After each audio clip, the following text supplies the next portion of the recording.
Hey guys, welcome back to my channel. So in this video, I'm gonna compare the Samsung's Galaxy A9 2018, which is not out for sale yet, and the last year's Note 8. The Note 8 is still gonna be costing more than the A9, so I'm gonna look at the major differences between these phones.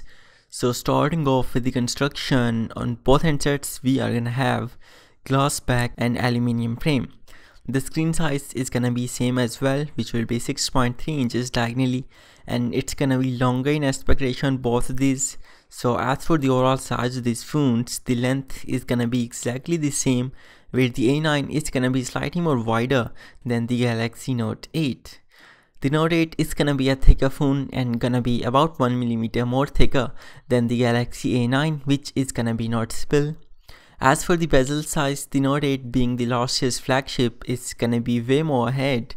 The top and bottom bezels along with the side bezels both are gonna be more thinner on the Galaxy Note 8, plus the screen is gonna be curved from both sides, means it looks pretty. And as for the weight, the Note is gonna be slightly more heavier. For navigation, there are gonna be on-screen controls in both phones, and the fingerprint scanner is on the back on both. But the thing with the Note 8 is that the fingerprint scanner is not in an ideal location, and many people did not like that, so it's gonna take some time to get used to it.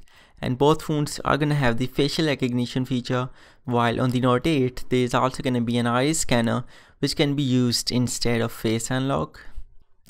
For connectivity, there's gonna be USB Type-C port on both, and the headphone jack being on the bottom side, and the loudspeaker is also gonna be on the bottom side on both. And at last, the Note 8 is gonna be fully protected against water, versus there is no water protection on the A9 2018. The display is gonna be Super AMOLED on both, with screen resolution of Full HD Plus on the A9 2018 versus Quad HD Plus on the Note 8. So the screen sharpness is gonna be over 500 ppi on the Note 8, which is gonna be the greatest. But on the A9, the screen sharpness is also gonna be good. Both of these are gonna support the Samsung's always-on display, but the Note 8 is gonna be able to produce colors which the A9 is not gonna be able to. Color reproduction is still gonna be the best on the Note than any other mid-ranger. And at last, to protect the screens, there's gonna be Gorilla Glass 5 on the Note 8, so no worries. Versus it's not specified yet for the A9, but it's also gonna have Gorilla Glass 4 or 5 on it. As for the performance aspects, the A9 is coming with Snapdragon 660 inside, which is a beast in mid-range category, but it's still not gonna be as fast as the Snapdragon 835 or Exynos 8895 on the Note 8. The performance is still gonna be more snappy on the Note 8. And as for the RAM, the Note 8 is coming with 6GB of it, versus the A9 is coming with 6 or 8GB of RAM variants. So multitasking capacity is gonna be higher on the A9 with that 8GB of RAM. The A9 is coming with 128GB of internal storage, versus the Note 8 is coming in 3 variants, which are gonna be 64, 128 and 256GB, and both handsets are gonna support the microSD card. The Note 8 came with Android Nougat out of the box, which can be updated to Android Oreo, versus the A9 is gonna come with pre-installed Android Oreo. And as for the future, both of these are definitely getting the Android Pie update. Now coming to the camera, and the Note 8 is coming with a 12 megapixels main sensor, versus it's gonna be 24 megapixels on the A9. So the A9 can have more detail in it in good lighting, but in low light, the Note 8 can dominate thanks to its larger pixel size of a premium camera.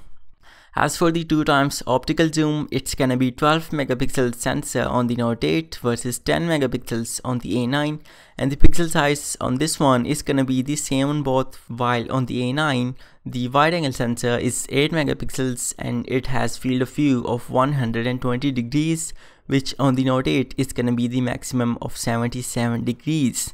So it's gonna be really good on the A9, but the size of this wide angle sensor is really small as well, so don't zoom the low light images from this sensor. The fourth sensor on the A9 is just a depth sensor for portrait shots, while the Note 8 is gonna use its telephoto lens for portraits. The Note 8 is gonna use dual pixels face detection for refocusing, means it's gonna be really fast, and the camera is also gonna be optically stabilized on the handset, means smooth videos while the camera is fixed on the A9, so the handset is just gonna use software based stabilization. Both handsets are gonna record 4K videos at 30 FPS, and the slow motion recording is also gonna be the same on both, which will be 240 FPS recording in 720p resolution. The front camera is gonna be 24 megapixels on the A9 versus it's gonna be 8 megapixels on the Note 8. So more detailed selfies as well on the A9, but the aperture size and the pixel size both are larger on the Note 8, means it's gonna perform good in low light. At last, for the battery, and it's gonna be 3300 mAh on the Note 8 versus it's 3800 mAh on the A9. So definitely more backup time on the A9, and if you're gonna buy a used Note 8, then the backup time will be even lower on the handset because battery backup decreases by usage in a long term. The Note 8 is also coming with the wireless charging feature, which the A9 2018 is not, and as for the fast charging, the Note 8 recharges from 0 to 100% in about 1 hour and 40 minutes, and that's the fastest all Galaxy devices can fully charge. And according to some sources, the A9 2018 also takes the same amount of time to fully recharge. So this is it for this video, guys. Let me know what do you guys think about both handsets, and if you found this video interesting, then be sure to like it, and I will see you guys in my next video. Peace out.